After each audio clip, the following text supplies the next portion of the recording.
Voilà, nous nous retrouvons au Musée des Beaux-Arts de Nantes pour un parcours, ou plutôt des regards croisés, entre un botaniste, Claude Figureau, directeur du Jardin des Plantes de Nantes, et Gérard Auray, artiste, professeur à l'École des Beaux-Arts de Nantes.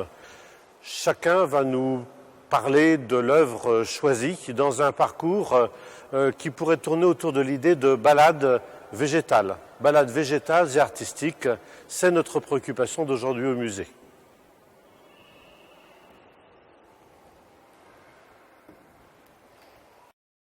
Écoute, voilà Claude, je te propose qu'on commence par cette peinture donc de Genga, parce qu'elle m'intéresse beaucoup et j'ai toujours été fasciné par cette peinture, d'abord d'un point de vue technique, mais on ne va pas du tout travailler là-dessus aujourd'hui, mais surtout parce que pour moi émerge dans cette peinture la première vision qu'on a où on commence à apercevoir des notions de paysage où vraiment il y a un groupe de personnes très représentatives, très reconnaissables aussi, et ces personnes-là commencent à avoir un espace au fond qui n'est encore pas tout à fait de l'ordre du paysage, mais qui évoque le paysage, c'est-à-dire qu'on n'a encore pas tout à fait la ligne d'horizon, ça va venir plus tard, mais pour moi c'est quelque chose de très très intéressant parce que cette notion de paysage commence réellement là, on le nomme paysage, et c'est un fait pictural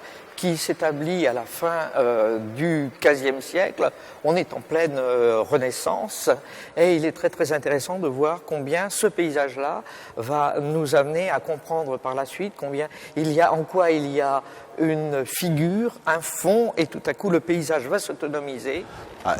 Là, dans cette première portion de paysage que l'on voit, c'est effectivement peu détaillé. Mais on a dans ce paysage, il n'y a pas de paysage cultivé, ce qui est assez étonnant. C'est-à-dire que ce qui est évoqué là, c'est que du paysage naturel, des formes de bosquets, de bois, ce qu'on semble être des champs en été, mais pas cultivés, puisqu'on ne voit pas la forme régulière du champ. Elle apparaît nulle part, alors qu'on la voit apparaître beaucoup plus tard. Ici, on voit apparaître simplement, je dirais, des paysages qui pourraient être des paysages de pacage ou de pâturage, mais pas de champs cultivés. On voit bien, en particulier, les zones de bosquets qui délimitent des espaces plus clairs, qui sont des espaces de champs. Et quand je parle de champs, je parle de zones herbacées, plutôt du type des prairies, etc. Et on distingue dans la partie gauche ou des zones qui sont un peu plus boisées. On ne comprend pas très bien au-dessus de la maison si on a affaire à un paysage lacustre ou si c'est un paysage de bois, mais on a un peu l'impression que derrière on arrive plutôt dans des zones un peu lacustres. Mais c'est pas clairement démontré. Oui. Est-ce que tu ne voudrais pas dire qu'il y a une évocation du paysage, mais qui ne va pas être ce paysage que par la suite on va découvrir dans d'autres situations, où donc là on évoque simplement quelque chose qui encore est du domaine d'un fond paysager, mais on ne peut pas réellement dire qu'il s'agit d'un paysage qu'on peut définitivement circonscrire, dans lequel on peut analyser, alors que déjà dans le groupe, il est très très représentatif. Mais en réalité, on ne voit pas ce qui va apparaître plus tard, ces paysages où il y a un équilibre agro-silvo-pastoral, c'est-à-dire un paysage agricole, un paysage boisé et un paysage de pastoralisme.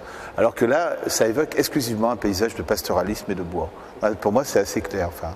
Alors moi, ce qui m'intéresse dans tout ce que tu dis, c'est que tu évoques cette partie proto-paysagère, on pourrait parler de proto-paysage, mais moi ce que j'y vois aussi, c'est que tout à coup, lorsque tu parles de zones herbacées ou de zones qui sont des zones champêtres, moi ce que j'y vois comme intérêt aussi, c'est que tout à coup, cette même zone champêtre, elle existe encore dans le traitement des corps, qui sont réalisés en réserve, où cette partie plus boisée, cette partie de la houppe des arbres, au fond, eh bien,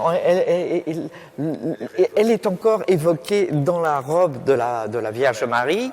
Et ce qui nous donne donc, c'est encore une signification, à savoir que le divorce n'est pas complètement établi entre la personne humaine. Il y a encore une situation médiévale de l'être dans son environnement, sans qu'il y ait d'étagement, sans qu'on le situe bien comme étant quelque chose de séparé, quoi.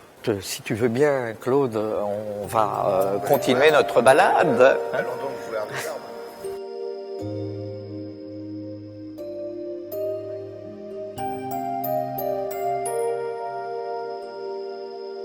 Alors on va Voilà au petit Bruegel là-bas. Voilà. Ouais. Bon ben alors mon cher Claude, écoute, nous voilà au cœur du problème avec, me semble-t-il, une plus grande possibilité pour toi de parler botanique ou de parler découverte d'éléments plus significatifs du paysage.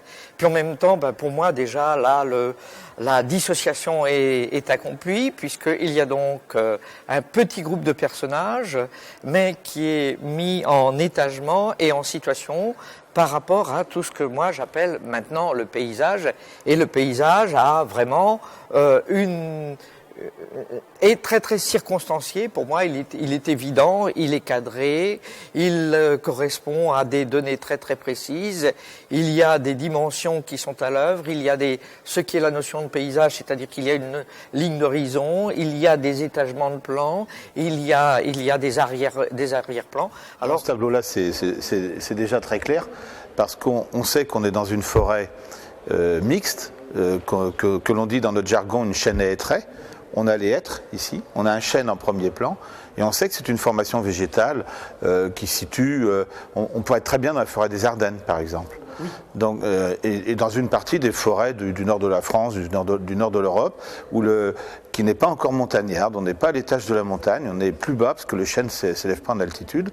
Et on a un paysage montagnard beaucoup plus détaillé, complètement au fond, mais ici on est au maximum 1000 mètres d'altitude. Et on voit dans tous les éléments, alors les hêtres sont très facilement identifiables. Ce sont des hêtres. Ça c'est du hêtre. C'est du hêtre. Alors ils sont très facilement identifiables parce que vous remarquerez que tous les rameaux de l'extrémité, toutes les branches qui se divisent, au lieu de partir à la verticale, elles partent presque à l'horizontale. Et ça c'est typique des cimes des hêtres anciens. Il le démontre aussi par la qualité de l'écorce. Vous voyez, il met du blanc sur l'écorce, puisque l'écorce des hêtres est une écorce extrêmement fine, qui ne se fissure pas, qui est très, très, très, et qui est gris clair. Donc, il met tous les éléments.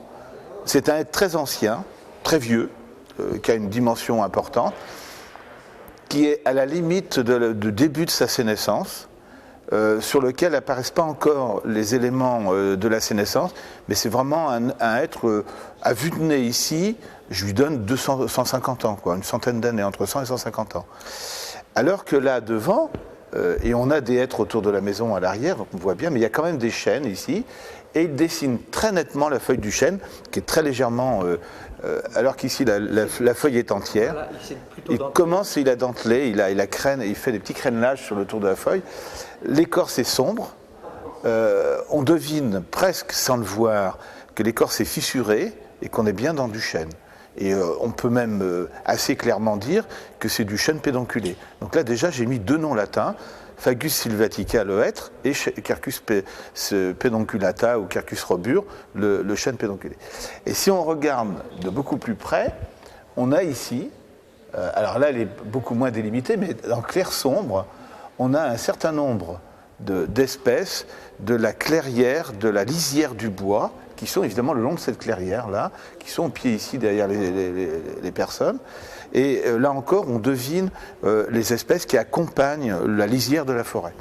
Et puis, on voit bien ici, il y a un certain nombre de plantes. Et puis, il y a cette pièce d'eau qui est illustrée par une série d'iris. Alors, ils sont tout petits, mais si on les regarde, la fleur de l'iris est parfaitement et entièrement dessinée.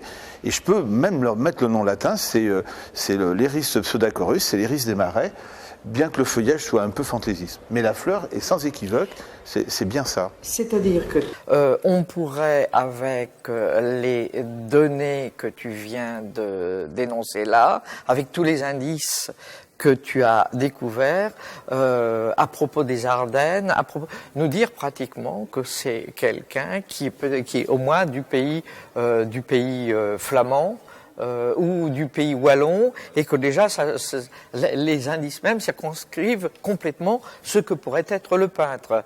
Font parce que tu en fais une analyse qui est une analyse de botaniste, de phytosociologie, c'est ça. Quand je dis si une chaîne est trait, je pourrais prendre un langage phytosociologique en disant que je suis dans un quertion roboripétré, qui est le terme qui désigne ce type de forêt pour nous, les phytosociologues. Et on pourrait sans doute faire intervenir de la même manière que toi dans une discipline différente, tout à la fois un ornithologue, sans doute. Encore qu'on peut déjà trouver absolument. une cigogne et puis un faucon. Absolument. Donc la cigogne et le faucon, ce qui pourrait presque nous dire aussi qu'avec un climatologue, on pourrait imaginer à tout le moins la saison. Là, on l'a la saison, puisque tu as l'arrivée de la cigogne, les arbres sont feuillés, et on sait qu'on est au mois de mai-juin. Voilà. En gros, voilà, avec les iris, les iris, la floraison des iris des marais, c'est juin. Donc, moi, ce qui m'intéresse, là, on n'est pas encore en été. Alors, c'est la qualité même du paysage qui était peint à la détrempe, qui était peint à l'œuf, donc l'œuf avec sa qualité de séchage, le séchage étant très très rapide, on ne pouvait pas imaginer avoir de grandes surfaces. C'est pourquoi le paysage était toujours rétréci. Alors Claude, eh bien écoute, voilà, moi je voudrais te questionner, on a pris de l'ampleur, on va avoir l'occasion d'y revenir. Alors je voudrais te parler de cet arbre-là.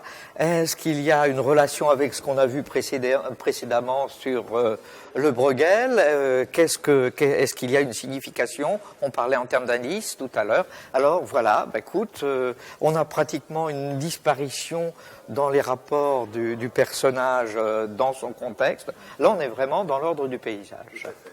Alors, si tu veux, la première différence, les indices ici, on a pris du champ, et du coup, la précision du dessin ne va pas permettre l'identification des plantes.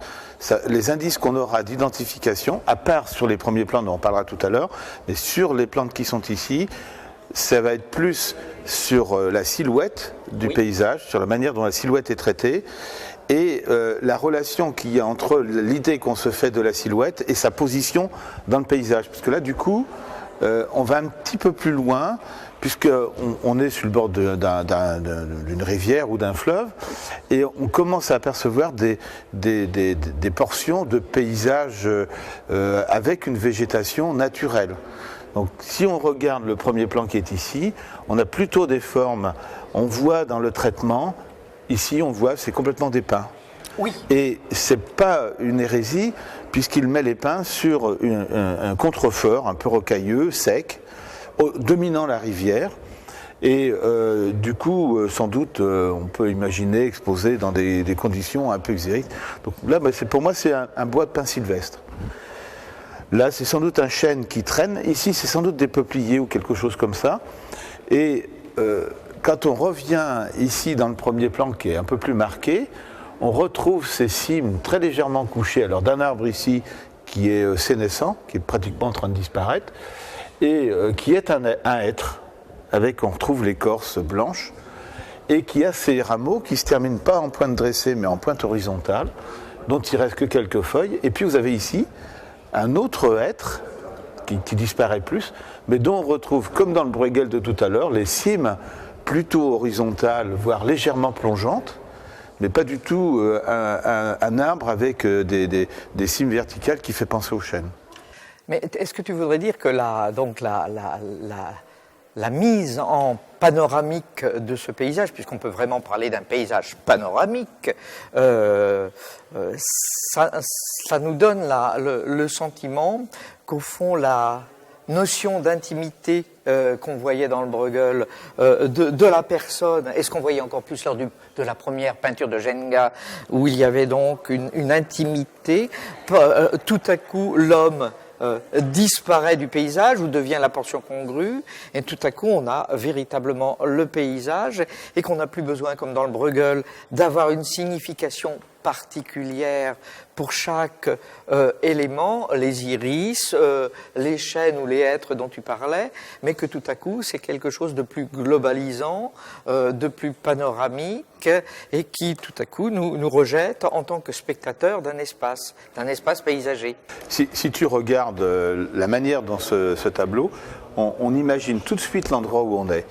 Regarde, on est dans une vallée serrée, rocailleuse, c'est-à-dire le début ou l'entrée d'une rivière dans une gorge, et on s'ouvre sur le grand paysage derrière, qui est très très long. Et il y a cette rivière qui circule, et toutes ces formes bleutées d'arbres à cimes totalement arrondies qui forment tout le paysage ici du bas, c'est tout simplement des saules. Et on a un paysage de saulaies basse qui est dans la partie basse du paysage, près de l'eau, avec des zones un peu dégagées. On commence à voir des idées de champs un peu qui arrivent ici, mais on est dans un paysage de fond de vallée humide où le saule va être dominant.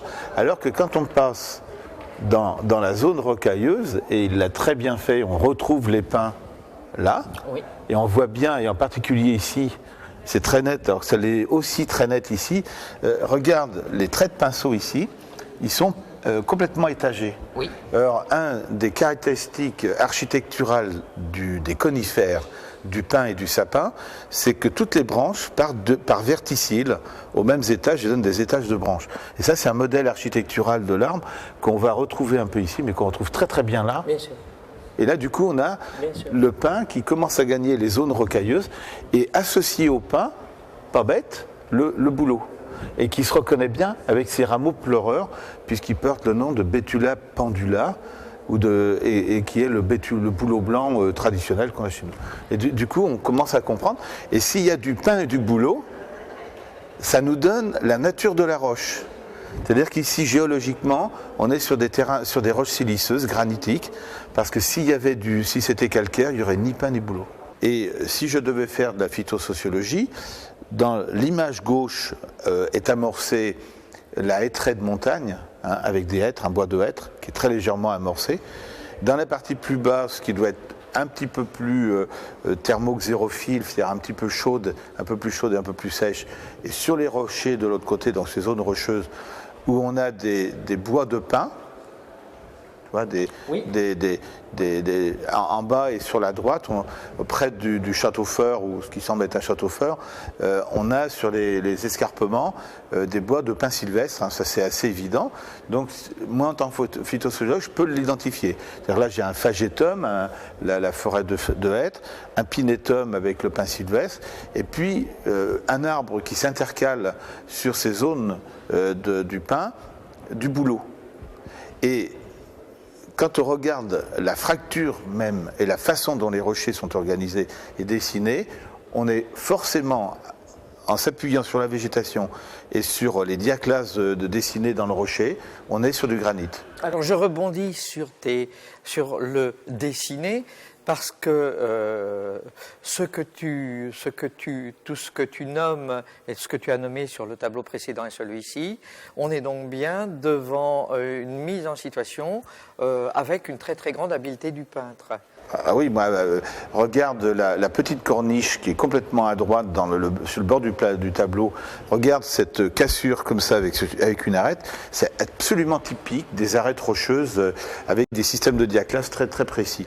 Et quand on voit la végétation qu'a dessinée le peintre dessus, on ne peut pas se tromper. On est sur un rebord des Alpes siliceuses. On n'est forcément pas dans le Vercors ou ailleurs. Et on n'est pas dans le Jura non plus. Donc, et on n'est pas dans les Vosges parce que c'est des pointes trop escarpées. Donc on est quelque part dans le massif alpin, là où il débouche un peu sur la plaine, là où il y a des grands fleuves qui abordent et où le calcaire est complètement rejeté beaucoup plus loin. Parce qu'on sait que les Alpes ont rejeté les massifs calcaires sur les côtés, mais il y a parfois des ouvertures du massif central des Alpes qui est sorti, qui pénètre directement sur la vallée. Et ça fait penser à certains paysages de Savoie, ouais. Oui. Est-ce qu'il y a dans tout cela, parce que on voyait non pas dans la première, chez Jenga, mais on le voyait plus précisément déjà apparaître chez Bruegel. Est-ce qu'il y a là-dedans quelque chose qui serait de l'ordre du domestique ou du sauvage? Est-ce que tu penses qu'il y a dans la représentation de ce que nous donne à voir le peintre, est-ce qu'il y a cette notion? Elle commence à apparaître. D'abord parce que tu as des bâtiments qui sont dispersés dans le paysage, mais on commence à entrevoir, en particulier ici, on l'entrevoit bien dans ces zones-là aussi, des zones qui sont déboisées alors qu'elles devraient l'être si c'était sauvage.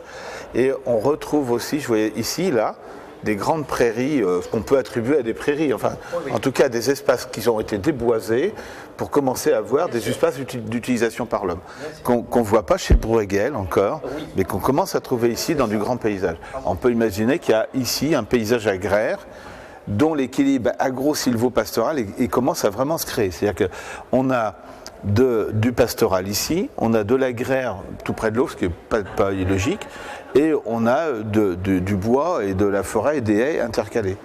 Là, on est complètement dans ça. Et même lorsqu'on perçoit les groupes et les représentations humaines, elles sont en relation avec cette dimension pastorale. La preuve, c'est que tu as un berger avec ses cochons. Hein, et il n'y a pas d'erreur dans l'interprétation, puisque les porcs sont sous les hêtres à manger les faines de hêtres. Alors, est-ce qu'on peut dire ici, par contre, que le divorce est prononcé, c'est-à-dire que les personnages font partie du paysage, mais en même temps ils y apparaissent comme étant non plus quelque chose qui est signifiant pour lui-même en tant que personne, mais que tout à coup, nous, on en devient spectateur, c'est-à-dire qu'on commence à être maître et possesseur de la nature, et on est dans la situation du panoramique où on va commencer à pouvoir prendre acte qu'il y a un étagement, une ligne d'horizon, et qu'au fond, cette ligne d'horizon et cet étagement, c'est une révolution bourgeoise qui se met en place, et un géographe comme Philippe Lacoste nous dit que c'est le début du tourisme parce que on commence à devenir maître et possesseur de la nature, donc on imagine qu'il y a quelque chose derrière cette ligne d'horizon et qu'on a envie d'en devenir possesseur. Alors moi, si tu le permets, je vais maintenant, on a parlé d'habileté, ce que j'aimerais bien, c'est qu'on se véhicule, c'est qu'on continue notre balade et qu'on peut-être la termine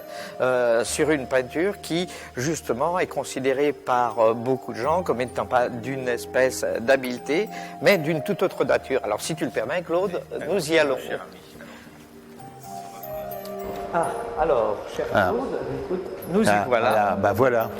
Claude, eh bien, nous voilà donc devant D'abord, je voudrais te dire que pour moi, c'est une hérésie que d'avoir un Monet, puisque c'est de Monet dont il s'agit, qu'il a été peint en 1917, avec un cadre, puisque justement, auparavant, on était en train de voir une nature qui avait été dissociée, que la notion de paysage vient parce qu'on y met un cadre.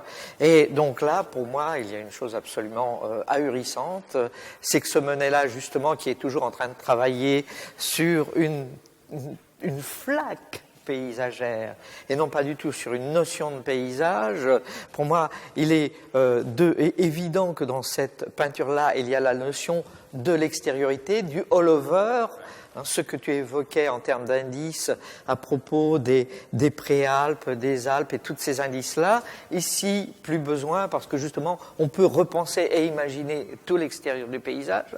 Alors moi, je voudrais un peu qu'on parle de ce Monet-là en particulier, puisque à première vue, plus de ligne d'horizon, à première vue, un espace renversé, peut-on l'appeler paysage? Oui, mais c'est évidemment. Et toi, en tant que botaniste, est-ce que tu peux reconnaître, là, puisque tout à l'heure on en était en termes d'indices, est-ce que tu reconnais aussi bien que chez Bruegel ou que chez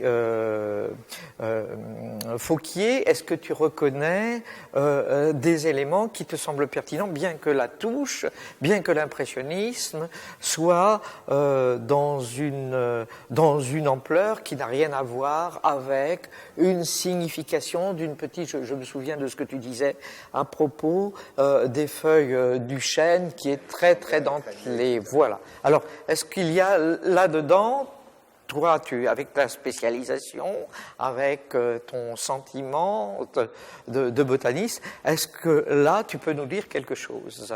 Ben, écoute, à chaque fois que je suis devant ce tableau, j'ai toujours la même impression, c'est qu'en fait, il a strictement rien dessiné, ce qui est quand même assez intéressant, et qu'on ne sait pas pourquoi, mais le paysage aquatique est évident d'entrée.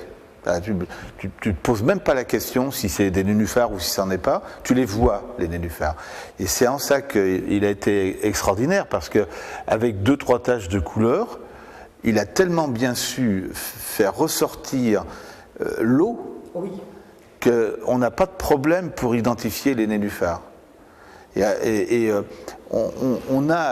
c'est ce que tu disais par rapport au cadre, c'est-à-dire que là, on n'a pas il y a une continuité imaginaire qui sort du tableau, quoi. Tu vois sur le bleu sur la droite, on voit bien qu'on est à l'ombre du saule pleureur, et que de l'autre côté, c'est le ciel qui reflète dans l'eau, et tu regardes vite fait, tu le vois. Parce que, Claude, pour toi, le saule pleureur est d'évidence. Tu pourrais le signifier même sous son terme latin. Le saule pleureur s'appelle Salix. On a toujours appelé ça Salix babylonica, mais c'est une erreur fondamentale, puisque le saule de Babylone, dans la région parisienne, il gèlerait. Donc c'est un saule hybride qui s'est formé entre le saule pleureur et le saule blanc chez nous. Or, les saules pleureurs qu'a dessiné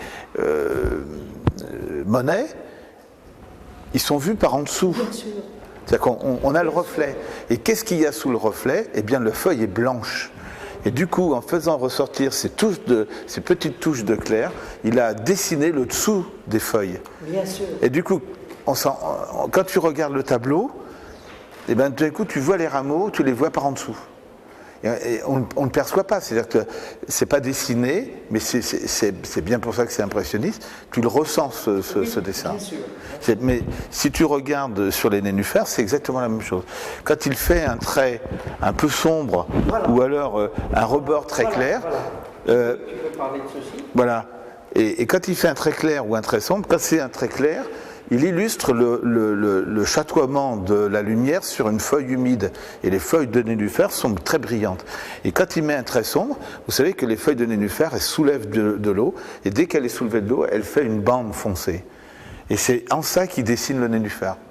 C'est-à-dire que c'est cet ensemble-là qui tout à coup se signifie dans un système en leur relation.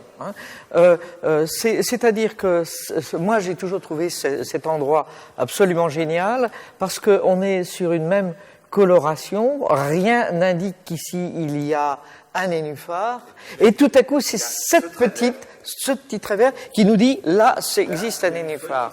Voilà, c'est ça. La différence qu'il y a avec le maître et possesseur de la nature, c'est-à-dire cette espèce de recul que nous avions, et particulièrement à propos de la toile qui a précédé, de la peinture qui a précédé, là, au contraire, où on était vraiment dans une espèce d'embrassement et spectateur, là, tout à coup, on devient acteur, c'est-à-dire qu'à nouveau, on n'est plus dans le domaine du paysage, mais on redevient, il y a une nature qui se rétablit avec nous, quoi, dans ce travail.